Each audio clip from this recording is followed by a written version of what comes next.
పేదల పక్షాన పోరాడుతున్న వైఎస్ జగన్కి అండగా ఉండేందుకు మంగళగిరి ప్రజలు సిద్ధంగా ఉన్నారంటూ ఎమ్మెల్యే ఆళ్ల రామకృష్ణ అన్నారు. మార్చి నెల 3వ తేదీన జరగనున్న సిద్ధం సభ పోస్టర్ను ఎమ్మెల్యే ఆవిష్కరించారు. ఈ కార్యక్రమంలో ఎమ్మెల్సీ మురుగుడు హనుమంతరావు, నియోజకవర్గ ఇన్ఛార్జ్ గంజి చిరంజీవి, వైసీపీ నేతలు పాల్గొన్నారు. ఎస్సీ, ఎస్టీ, బీసీ, మైనారిటీ వర్గాల ప్రజల హక్కులను నిర్ణయిస్తూ రాజ్యాంగాన్ని రచించిన బాబాసాహెబ్ అంబేద్కర్ ఆలోచన విధానంతో సీఎం జగన్ రెడ్డి పరిపాలన సాగుతుందంటూ చెప్పారు. పేద, బడుగు, బలహీన వర్గాల ప్రజల సంక్షేమంలో వారిని రాజ్యాధికారం వైపు నడిపించే దిశగా విప్లవాత్మక మార్పులు తీసుకొచ్చిన ఘనత జగన్కే దక్కుతుందంటూ ఎమ్మెల్యే ఆర్కే వివరించారు.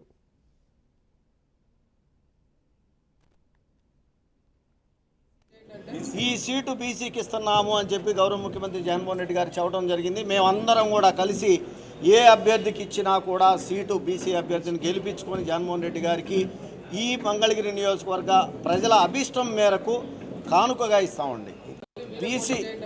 ఈ సీటు బీసీకి ఇస్తున్నాము అని చెప్పి గౌరవ ముఖ్యమంత్రి జగన్మోహన్ రెడ్డి గారు చెప్పడం జరిగింది. మేమందరం కూడా కలిసి ఏ అభ్యర్థికి ఇచ్చినా కూడా సీటు బీసీ అభ్యర్థిని గెలిపించుకొని జగన్మోహన్ రెడ్డి గారికి ఈ మంగళగిరి నియోజకవర్గ ప్రజల అభిష్టం మేరకు కానుకగా ఇస్తామండి.